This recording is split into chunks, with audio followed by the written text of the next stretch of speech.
She's got that look, she's got that style, she's got that conversation that makes you want to stay for a while. She's your all-American Hi, woman. it's your All American woman here once again. I know I've been gone for a while, but I have a lot to say, and I just hope you're listening. Okay, so let's start from the beginning, or as far as back as I can go. How did we and decide how did we get here? It really was no surprise when Trump said he would run for president of the United States again. He never really canceled that he lost the presidency in 2020. Of course, he spent a lot of the first couple of years in court defending his many alleged illegal actions prior to, during, and after his first term presidency. President Biden also resolved if Trump was in, so was he. Although Joe Biden had said during his first term he would not run for a second term, I honestly don't think he would have run again if Trump hadn't run again. I think he may have always considered himself to be a duty bound politician, or rather, a person of service. That's rare these days. He set a very high precedent. There were really no surprises the first few years of the campaign. Then came 2024, and that's when the dam broke and the water broke through, and everything seemed to go to pot. Now, I won't go into too much detail to the Democrats' part in all of this downfall because that will be on a future video. I will say it was shameful on their part and it led to the disastrous debate. I say led to because President Biden said he was sick prior to the debate he had with Trump on the 27th of January 2024. But he felt he had something to prove to the American people. So he powered through and had the worst public debate of his political career. Then came the assassination attempt on Trump at one of his rallies.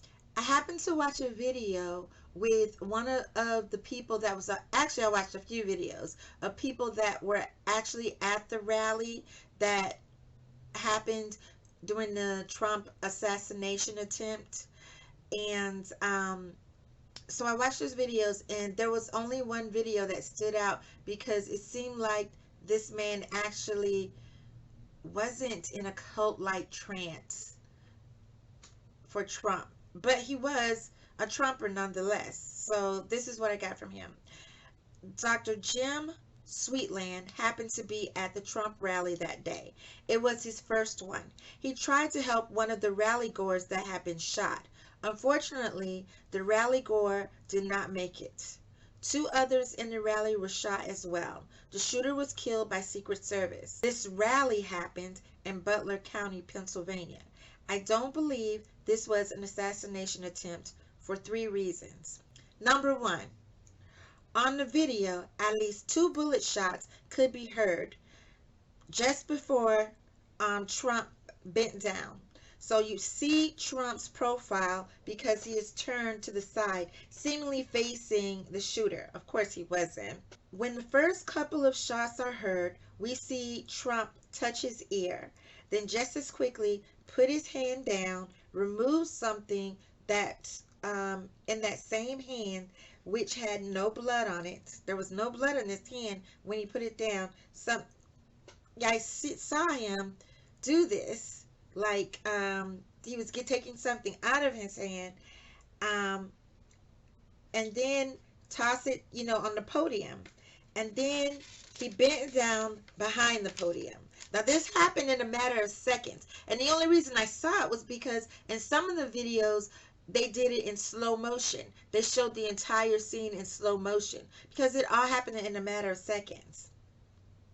After that, the Secret Service group came to him and helped him up while keeping him covered. Just as they were about to lead him off the stage, he stops them to chant to the rally goers.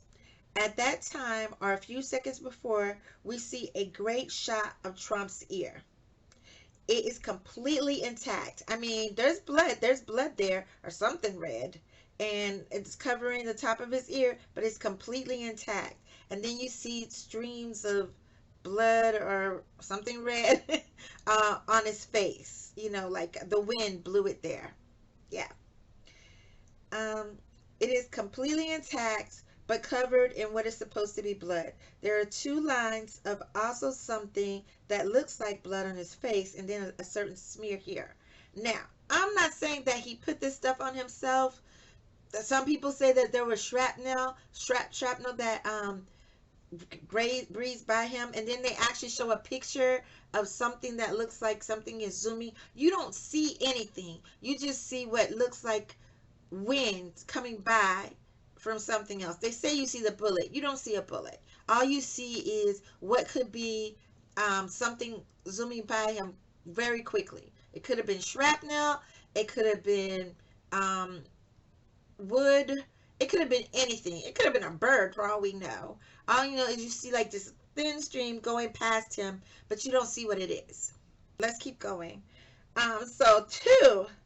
Multiple shots went off before Trump bent down behind the podium, yet his ear was only grazed, or supposedly grazed. Three other people were shot. One of them was killed. The shooter was reported to be an experienced shooter. It was also reported that the shooter had done prior research on future rallies concerning their size and date of occurrence. He looked at Trump rallies and Biden rallies as well. That makes me think he didn't care about the person holding the rallies, but just creating carnage of any kind on as many people as possible. Meaning he was aiming at the rally goers all along. He never meant to graze or shoot or anything near Trump, because I'm sure this man is tall. He's not short. He's over 6 feet. And he's aiming at him, and you're telling me he's not at least gonna at least shoot his shoulder? He grazes his ear. How close do you have to aim at someone if you're a sharpshooter or even an experienced shooter to just graze their ear? That means you were not aiming for them at all. You were aiming for something else much bigger, like a crowd of people that you can shoot at and kill as many as you want. Like most of these shooters that go off and do these things in malls and in schools, they look for as to kill as many people as possible. He was not trying to assassinate Trump. He was trying to kill people. He was trying to become famous like the rest of these idiots that go into these schools or go into these malls, go into these stores, go into these churches and kill people. Okay, but I digress. Number three, when the Secret Service, women and men, came to the stand and covered Trump, they were down behind the podium for several minutes. Shots were still being fired, so they were obviously waiting for the all clear signal so they could move Trump. We get a clear view of the rally goers. Some are slightly bent down and some are seated as if nothing has happened, which I find very odd. And all of them are focused on Trump to see what will happen. They saw everything. I believe they know Trump was okay before we did. They were just waiting to see if he would continue the rally or not. Then Trump's followers were even more resolved in following him and lifting him up, no matter the personal cost to themselves. They had gone from devoted MAGA followers to overzealous cult followers, and Donald Trump was and continues to be their savior. The Democratic Party tripled down on forcing President Biden out of the presidential race, and a few days later he resigned. I was so upset that day. Every time I think about it, I still am upset that day, about the day when he resigned office, resigned not to run for a second term in office. But so that's all I have for you today. I'm going to continue on. That's just my part one of this, because we got our ways to go before we say how we got here and how we're going to keep moving forward. I hope all of you have some ideas, and I hope you'll share. Thank you for listening. And I hope you share. Let me know what you think at the bottom of the screen. And I hope you come back next time.